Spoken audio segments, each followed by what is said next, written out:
Hi hello வணக்கம் மக்களே. நான் தான் உங்கள் ஸ்டோரி ஆஃப் கீது. இன்றைக்கி ஒரு குட்டி ஸ்டோரி கேட்கலாமா? கடவுள் இந்த பூமியில் பல விதைகளை தூவுறாரு. அதற்கு தேவையான எல்லா வசதிகளையும் அவர் செய்கிறாரு. அந்த விதைகள் எல்லாமே நல்லபடியாக முளைச்சி வருது.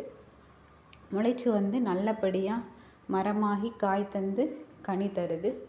அந்த கூட்டத்துக்குள்ளே ஒரு மரம் மட்டும் வளர்கிறதுக்கு ரொம்ப தாமதமாக வளருது.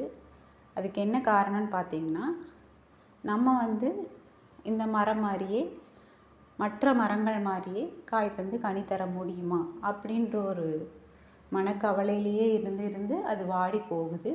அது வாடி போகிற ஸ்டேஜில் ஒரு பூ தருது, காய் தருது. அப்போ கூட அது என்ன யோசிக்குதுன்னா, நம்மளால் மற்ற மரங்கள் மாதிரியே இந்த காயை கனியாக்கி கடவுளுக்கு பரிசளிக்க முடியுமா அப்படின்ற அந்த வேதனையிலேயே இருக்குது.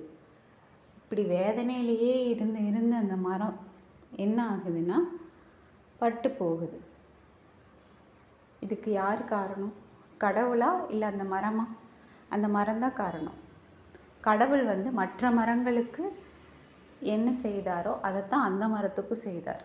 ஆனால் அந்த மரம் என்ன பண்ணுச்சு? கடவுள் நமக்கு என்ன பொறுப்பு கொடுத்துருக்காரு?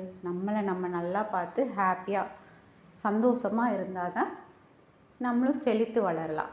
ஆனால் அது எல்லாமே மற்ற மரங்களோட ஒப்பிட்டுட்டு நம்ம வளருவோமா, நம்மளால் காய் தர முடியுமா, கண் தர முடியுமா, இந்த சந்தேகத்திலேயே மனக்கவலையிலே இருந்ததால் அது பட்டு போயிடுச்சு. இதே மாதிரி தான் இங்கே பல மனுஷங்க இருக்காங்க. நம்மளால் மற்றவங்கள ஒப்பிட்டு பார்த்து நம்ம அவங்கள மாதிரி ஆக முடியுமா, இவங்கள மாதிரி ஆக முடியுமா? எதுக்குங்க? நீங்களாக இருங்க. இதை யோசிச்சுட்டு சாப்பிடாமல் இருக்கிறது, இந்த மாதிரிலாம் பண்ணாதீங்க. அது உங்கள் ஹெல்த்துக்கு தான் பிரச்சனை. நீங்கள் அப்புறம் நல்ல ஸ்டேஜுக்கு வரும்போது உங்கள் உடம்பு உங்களுக்கு ஒத்துழைக்காது. ஓகே மக்களே, பாய்.